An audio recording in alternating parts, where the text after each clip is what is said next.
Hey everyone, it's Tasty Taste from Blood of Kittens, and in this week's video we're going to talk about some theme armies, and specifically the Necrons. Right after this, quick intro.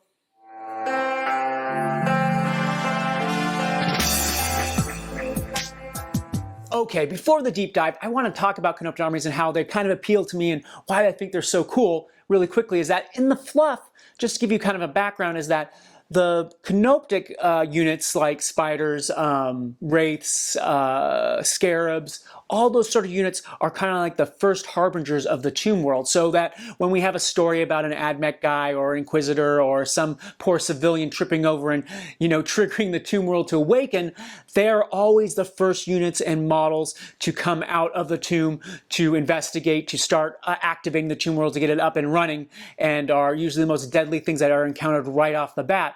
So just the concept of having this army that's like slowly awakening and coming out of its, out of its basically its tomb, or what do you want to call hive, or however you want to use the word for it, is just kind of a cool concept, kind of a gothic sci-fi horror feel to it. So I think there's a lot of character and a lot of narrative possibilities with this army. And so as for the rules, let's dive in and see exactly how we can build one. So the first thing we have to do is just give a list of all the Canoptek units that are possible in a Necron army. There's actually quite a few, more than you might suspect, and especially with the new codex, they added a few more. So the big ones, of course, are the Wraiths. They were been fantastic in almost every edition of the Necrons. Then you have the Canoptek Spiders, you have the Scarabs, you have the now Crypto Thralls, which protect the Crypteks, or Technomancers, or Chronomancers, or however you want to call all the different names for those. You have now the Doom Stalker sort of Canoptek thing with the big gun on it. It's pretty rad. That's kind of been a hot item. It's kind of nice. It's been sold out online, so it's really powerful, really good unit.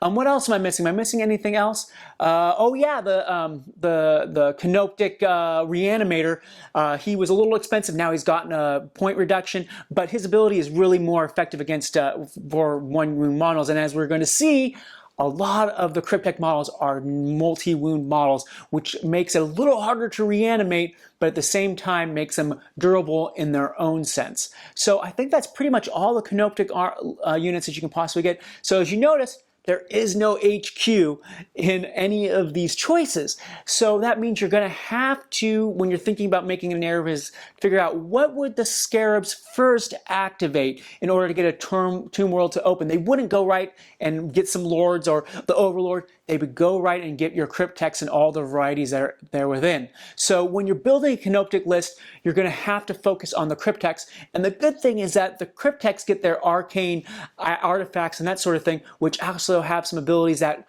specifically are tailored to Canoptek units. So they go hand in hand, perfect like a glove. And so that's where your basis for your army is going to be starting with Crypteks as your HQ and then filling out the rest. You also might have also not noticed that there isn't any troop choices when it comes to Canoptek. So this means you cannot necessarily do battalions or brigades unless you're going to invest in Necron warriors or immortals. Now, when it comes to narrative fluff way of building this list, you're going to try to avoid that. And you know what? Let's go with that. Let's avoid that by taking either a Vanguard or an Outrider detachment, because most Canoptek units are in those two, fast attack or elites. Now you could potentially take a Spearhead detachment if you just wanted to make sure you got 3 Doomstalker Canoptek walkers. Then you could do that. But for the most part, you're going to be choosing between the between the Vanguard and the Outrider. And I think the best choice is Outrider, but before we go into why I think the best is Outrider, let's go over the Canoptek units a little more detail so you kind of understand what they do and what they don't do. Of course, you can open up your own codex and read, but let's just give a quick overview of how I think they're the most effective use you can get out of them. Okay, so the first unit I want to talk about is the Canoptek Reanimator. This is an elite slot choice for Necrons, and basically the primary use of this unit is to give a +1 to reanimation protocols. You do this in the command phase, and then anytime that unit loses a model, you roll and get a +1, so instead of a 5 up, you get a 4 up.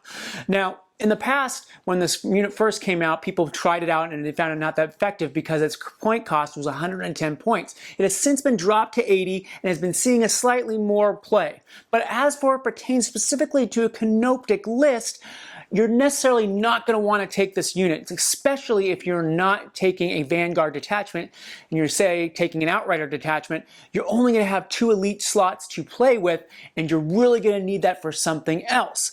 So this is a very quick way of saying that you don't want to take this guy just because most Canoptek units are multi-wound. So when you lose a Scarab even, you know, that's 3 to 4 wounds, you have to roll that many 4-ups in order to get that unit back. Now, it's way better than 5-ups, totally, but still the chances are pretty low. So you necessarily do not want to take this guy because he doesn't do much of anything else. He's semi-tough, so he's resilient, but you're pretty much going to be doing that and then maybe just running him to do action. So as you can see, as we develop this list, you're not going to really want to take him.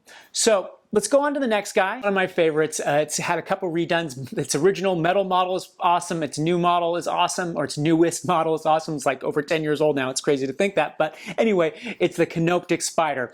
This guy has gone through many iterations. It used to be a heavy support slot. I think at some point it was a fast attack slot, I want to say.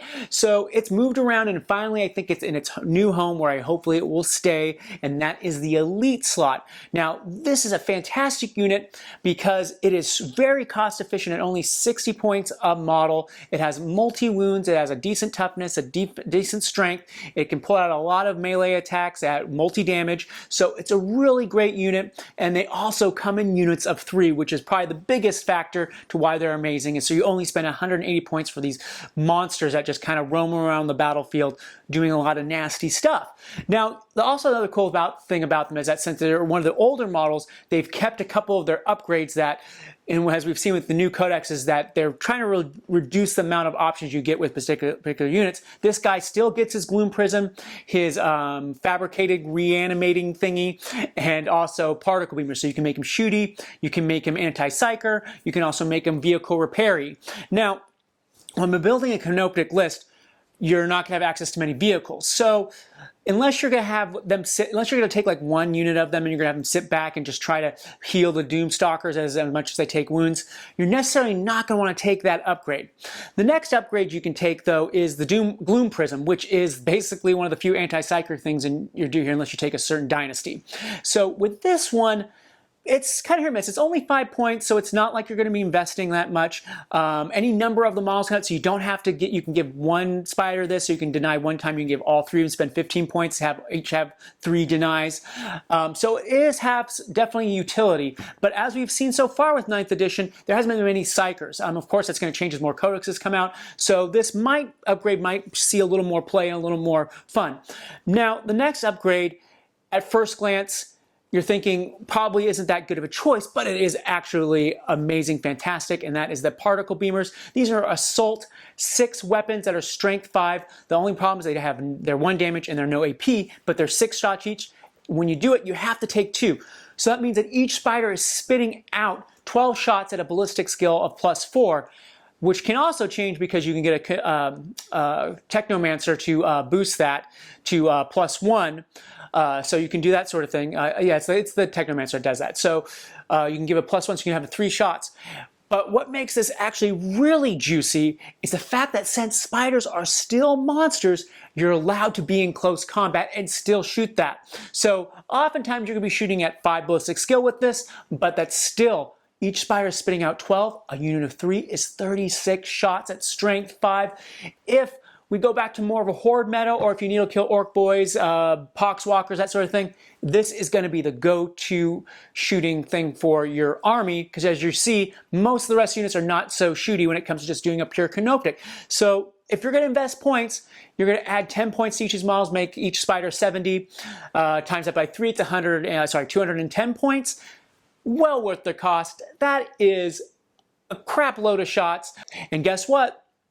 You're going to need this weapon, because what if you have to fight Morty? Now, sure, Morty's going to get his 3-up armor, But guess what? Now you're wounding them on 5s. You're shooting these tons of shots. They're all 1 damage. So just a great DACA thing. Super cheap. So if I was to build a list, and we'll see, I'll show you, is that I would definitely go with the mass shots of the particle beamers with the spiders, because you get the dual shooting. And then, like I said, they're also really good in close combat. Like I said, multi-damage and all that good stuff. So awesome unit. It's a must-have. And depending on what detachment you take, you can either take 3 or 2 units of them, or 1 if you really need to take the Reanimator, if you really feel like you need to do that because you have the model from the Dominus set. So those are your basic elite choices. There's of course a few other sneaky ones. These sneaky ones are the Crypto Thralls and the Plasma Scythes. Now, the Plasma Scythes are specifically designed to go with your Destroyer units. They're an elite choice that are really inexpensive. They're 15 points a model, I believe, something like that. But all their buffs, all their special powers are Destroyer related. So throw them to the side. You're not using them unless you just wanted to have cannon fodder or something like that. I do believe they're infantry, so you technically could take them and have them be used as servitors and have them just kind of do actions. I think they can still do actions, so that might be a role for them if you especially need something to do actions like raising banners and that sort of thing for secondaries. So there might be a small role for them. But the other guys are the Crypto Thralls, which can do the same thing. They're 20 points a model. You have to take them in units of 2, so it makes them 40 points to get the unit. But what makes them cool is that they're bodyguard unit, which means they get the special power of protecting your Crypteks, but also if you take a Cryptek, they don't take up a slot. So this is a way you can take multiple elites beyond the 2 for Vanguard, or sorry, well, Vanguard you get 6, but for say Outrider or Spearhead, you can get around that 2 limit, because now you can take these guys for each Cryptek you take, and you're going to be taking 2 different kinds of Crypteks at the very least. So you can give these guys bodyguards. They can do actions since they're infantry, and they're overall can just be a good unit to do that for you. So they can bodyguard. They have a ton of attacks in close combat if they're near their Cryptek, but for the most part, they're just ablative wounds for your Cryptek and also action doers. So that's what you want to use them for.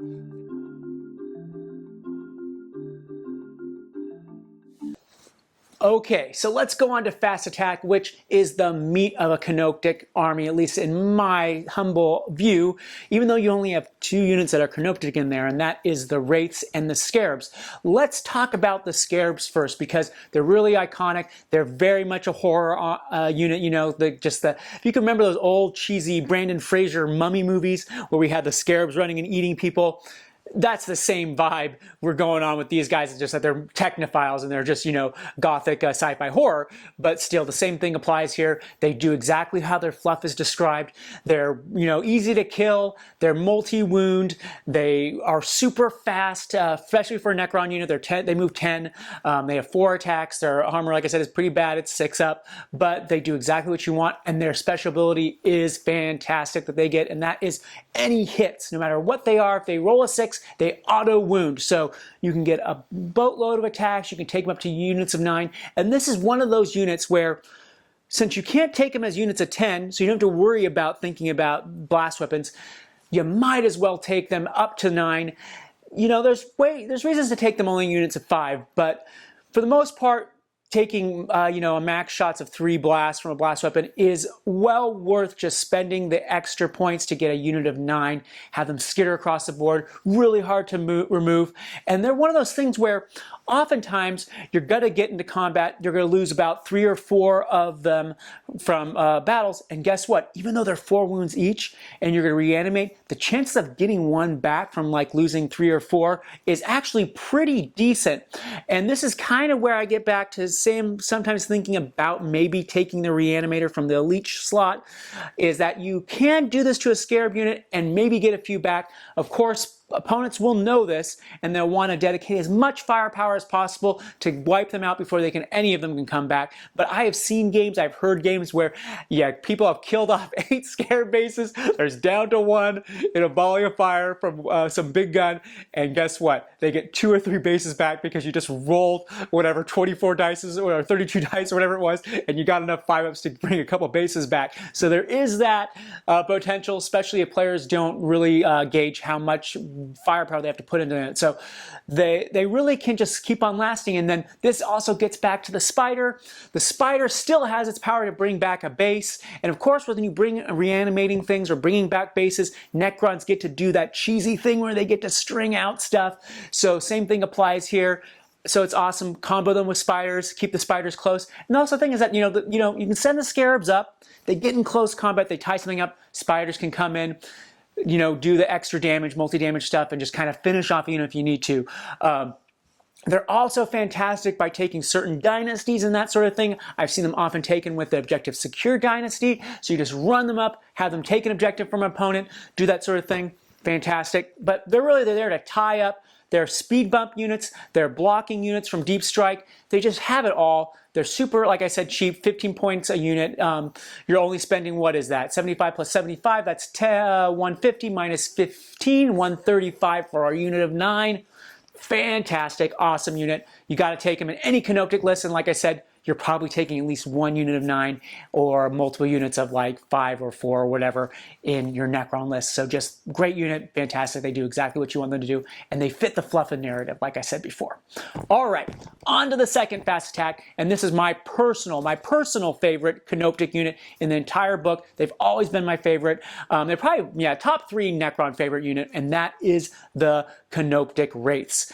Now, these Wraiths have gone through a couple changes in the last edition. They had their 3-up invul, which everyone has been noticing that the 3-up invuls are going away. So now they're up to a 4-up invul, but to give them a little bonus, they have a 3-up armor base. Before they had just a 4-up armor base, I believe. So now they have a 3-up armor, generic armor, not the invulnerable armor. So they kind of gave them that. I do believe they have 1 less wound, but they do have more attacks now.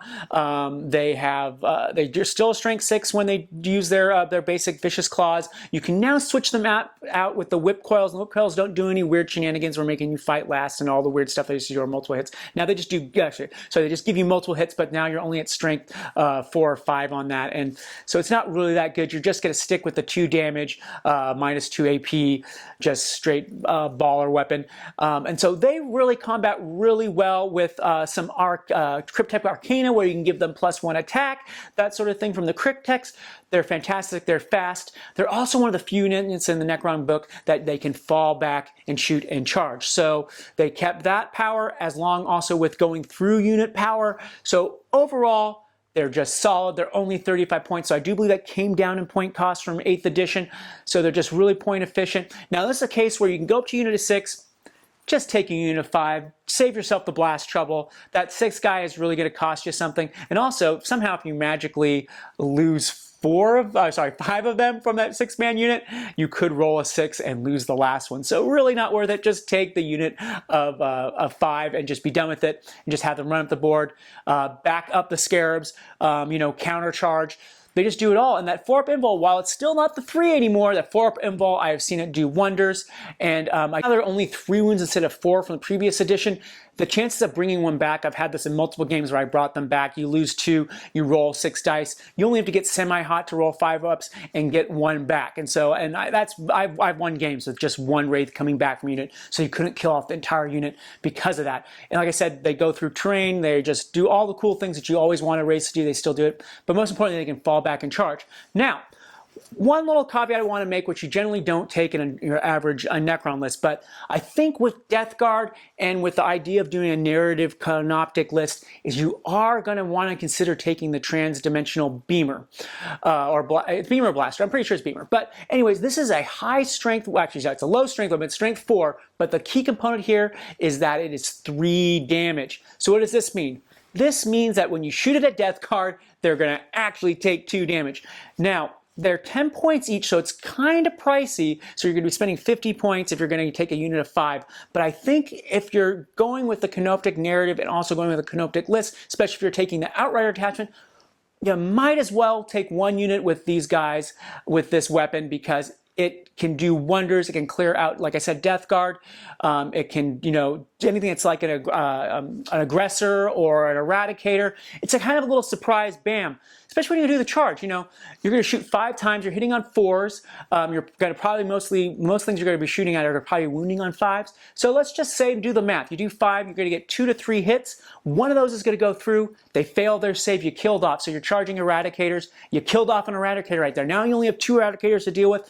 And this is where math kind of gets funky, since you have these wraiths which are 2 damage. There's often times where you charge a unit of, say, even eradicators, but because they're through wounds, you actually roll poorly and you just can't get through that because of the leak over with the wounds. This way you get around that. You've killed off one with the transdimensional beamer, and it's just a kind of a tool there, especially as you'll see when we develop the list, and I think I mentioned this back earlier in the video, is that you're going to be actually throwing points at a lot of things, because it's really actually kind of hard to get a list to 2,000 points when it comes to Canoptek armies. So consider that as an option. Like I said, it's just this plinking damage that just is kind of this extra little nasty thing that's kind of just deceptive, and it could be the meaning between winning a combat or just, not say necessarily winning a combat, but finishing off a unit when you actually do the charge, especially if you roll poorly. So those are the 2 fast attack Canoptek units. Like I said, they're must-haves, regardless of whatever type of detachment you have. You're going to take 1 of each or 2 of one kind, depending on what kind of strategy you're going with. You're going to take them. They're awesome. They're point costed right. Like I said, they're only 35 for the wraiths, 15 points each for the scarabs. So fantastic. So let's move on to the next 4 slot. Okay, heavy support. Well, you only get 1 choice here, but thank goodness it's a fantastic choice, and that is the Canoptek Doomstalker, sold out across the world as we speak, and probably going to be sold out for a while as supply chain issues happen with Games Workshop. And this is basically a little baby Doomsday Ark. So instead of it's a Canoptek version, it waddles around. It's a walker. It's fantastic. It hits 140 points as a 4-up invul save. It has a kind of fun little Overwatch ability where you're going to want to keep it around units to kind of guard them, because you can overwatch and shoot in a high strength weapon. So it has the double profile, so if you want to do something that's more elite melee, if you want to shoot stuff that's more elite units like Blade Guard, that sort of thing, you can do that profile. Otherwise, you can do the high powered profile, which is, want to kill Titans and tanks and Knights and that sort of thing. So there's not really much to go over with this unit, because you're going to take it. It's your only heavy slot, so you're going to be taking 2 of them. Sometimes in some cases you really want to take 3, but at this rate you probably can only find 2 of them at your stores. So just take the 2. They're going to be your long range shooting. Like I said, they have a little fun trick. They're really durable. They have a stratagem that makes them nastier, more efficient, and more effective. So you're always going to have one doing that stratagem. You're going to spend that stratagem point to do that. So overall, they're great. There's tons of videos about how awesome they are. They're still awesome. They're going to be your go-to, like I said, long range shooting, your elite taking out, your tank taking out, your knight taking out, and if you're magically playing Titan sometimes, say a Herald Duo or a Harridan, you're going to be wanting using this weapon as well. So just fantastic unit. Like I said, not much to talk about. Just take 2 of them. You're going to want to take them. 140 points. No brainer.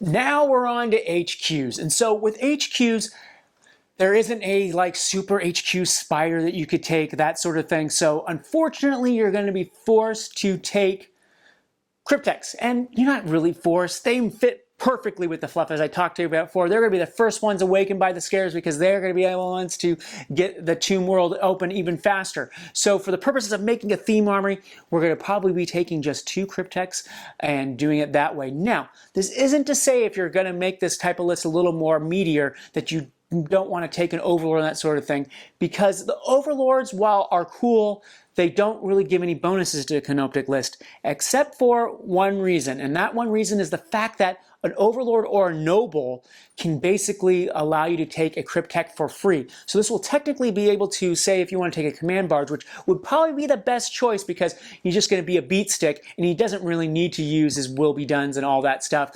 You can just have him run up the field and just beat on people, but he'll allow you to take him plus 2 Crypteks and basically get around taking an Outrider and only be, or whatever, and being only stuck with 2 HQ choices. Now you have 3 because the Cryptek will not take up a slot. So a lot of little fun shenanigans you do there, but for the purposes of this video, we're going to stick with just 2 Crypteks because we're going to try to make this a Canoptek theme.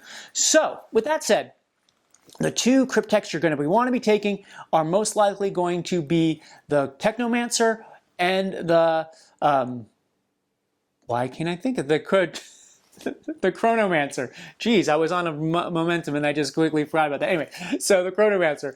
So let's talk about the Chronomancer first. So the reason why you're taking these 2 things and why you're taking the Chronomancer is because his ability is Dynasty. It's not Dynasty core units. So his power of giving 5-up invul is fantastic. You can put it on Scarabs, you can put it on Spiders, units that don't have an invul save. Put it on Race if you really want to. But you don't really want to put on Race. Why would you want to put on Race, I would say?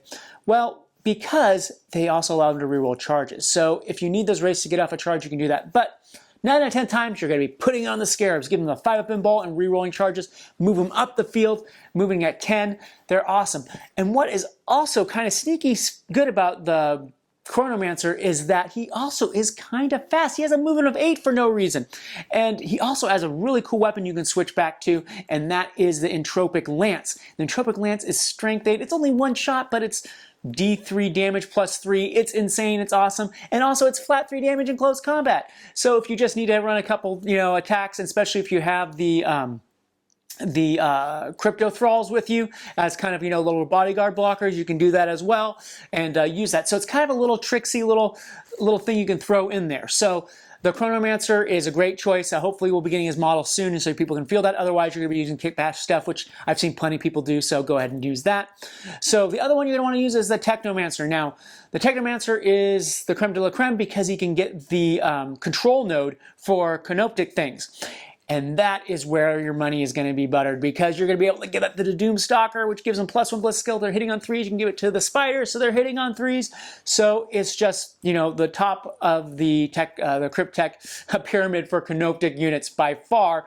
But this also means you cannot take the Canoptek, or sorry, the Cryptek cloak form because you have to take one or the other, and you're always going to take the control node because you want to give that +1 ballistic skill.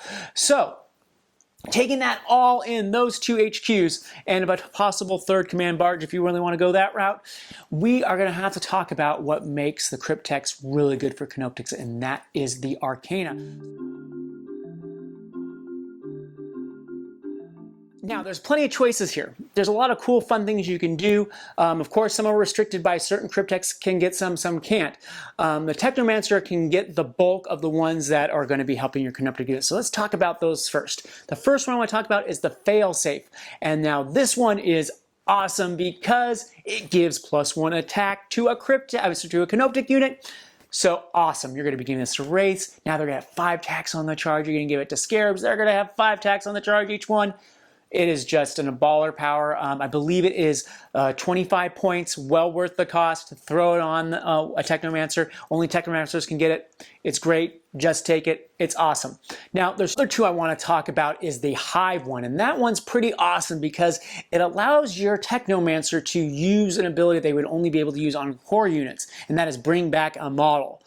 But the problem with this is that you're thinking, oh my goodness, every turn I can bring back Spider, I can bring back a Wraith. Nope, nope, nope. In Games Workshop's infinite dumb wisdom, they decide they want to make this 1 use.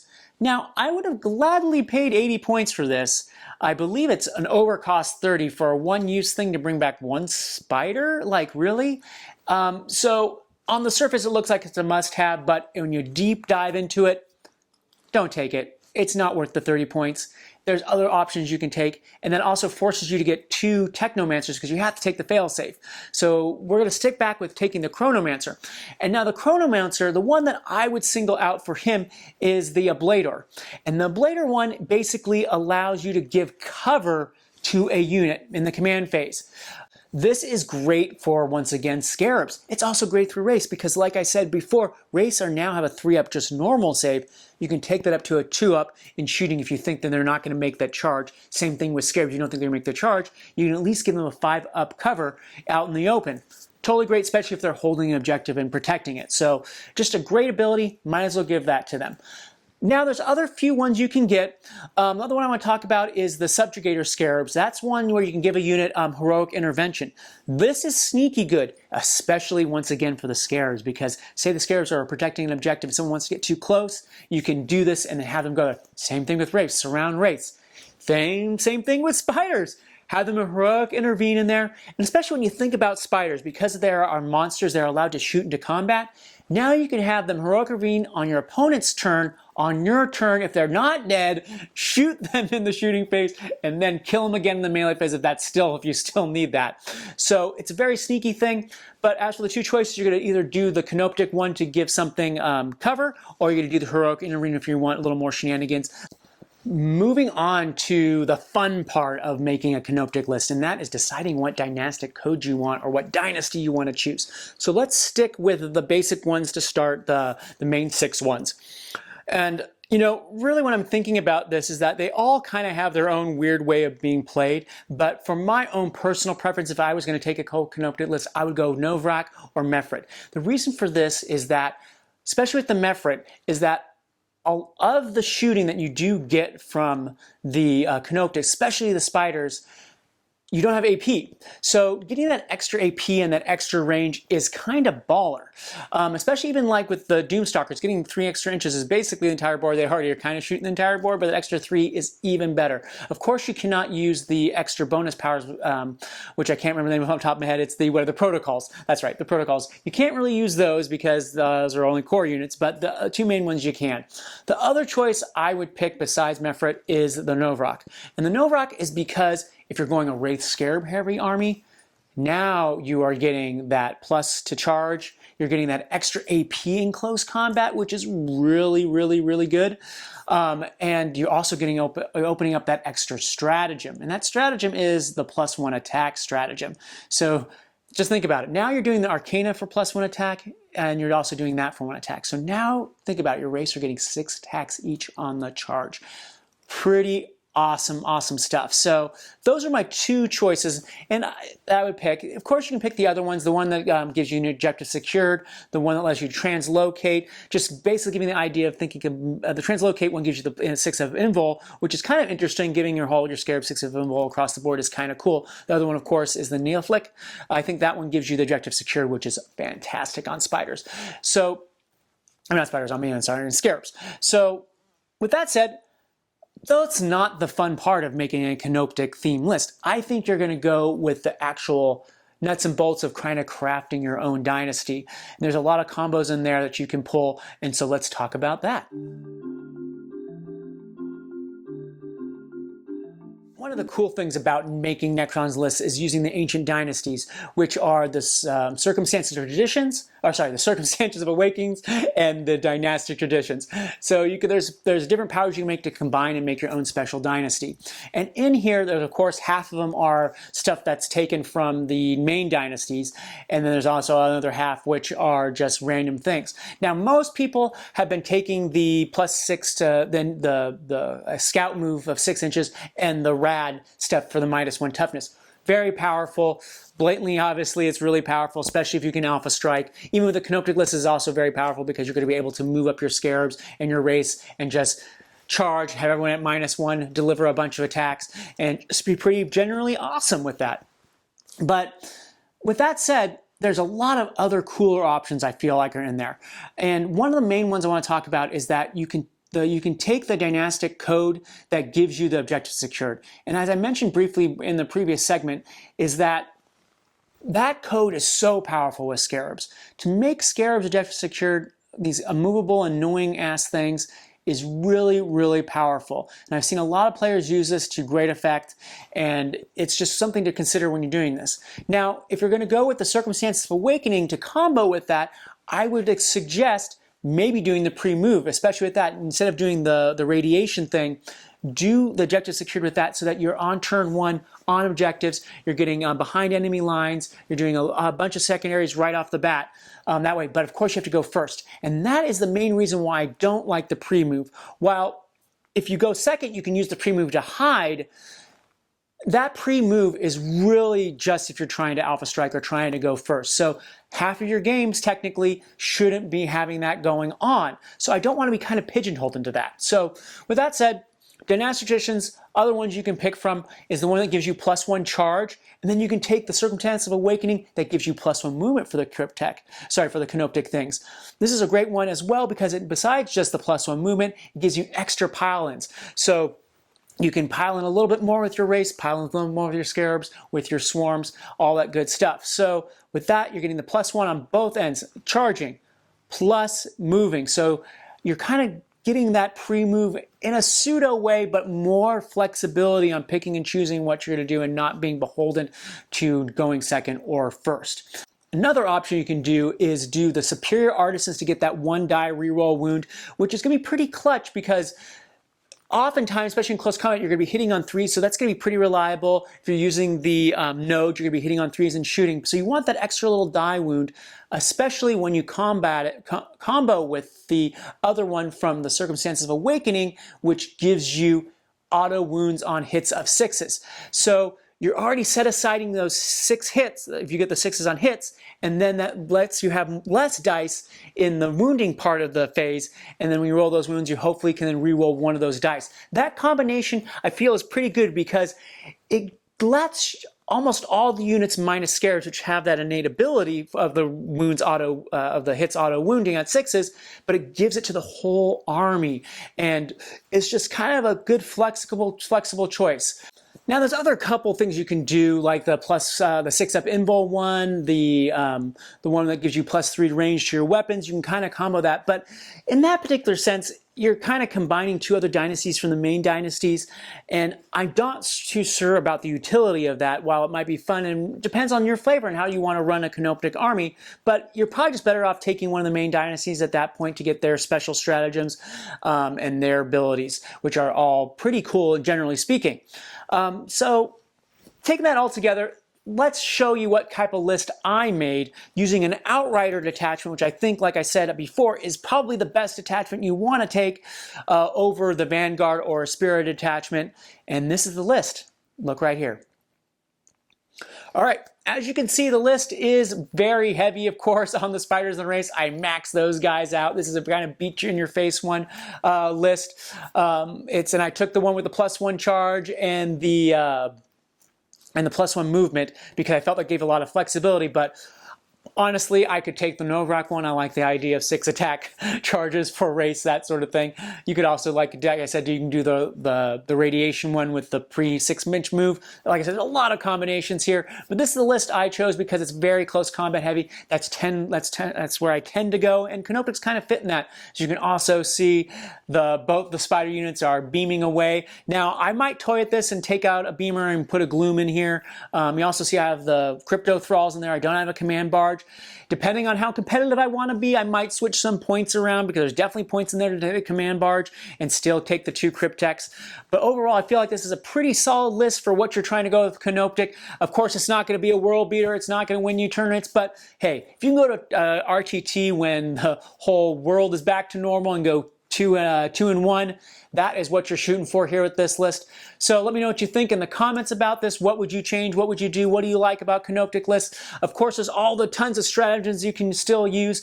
Sadly, there's some that you can't use, but the Doomstalker gets one. The spiders get, not spiders, but the scarabs get one. There's also a lot of out there. There's a lot of, kind of nuanced strategies that are just, say, Necrons. So be very keyed in on making sure that when you do play this army, if you decide to go with a lot of Canoptek things, that you make sure to notice that some things are core, some things are not core. But like I said, there's a lot of strategies in there that are just Necron or Dynasty only. So you can still use a lot of things. And the good thing is that you're not going to use all the stratagems, so therefore it's okay to take that penalty to your command points by taking the Outrider thing. And I also want to briefly mention really quickly is that there's Warlord traits. Now, the Warlord traits are pretty terrible for Crypteks. They're really kind of designed for a command barge or Overlord or a Lord. So if you're going to take that, you're going to get much more utility at that. Otherwise, I would maybe take the one that subtracts damage, take it on the Chronomancer, because he's probably the one that's going to be more upfield and also he has that cool weapon. So that's probably where I put that on. Otherwise, you can maybe take the specific dynasty ones if you're taking one of the specific dynasties that can have access to those warlord traits. But for the most part, warlord traits are kind of useless. So with that said, this epic video is over. Like I said, once again, like and subscribe. Tell me what you think in the comments below. But if you want to run a Canoptek only army list, this is where you start. Thanks. Bye.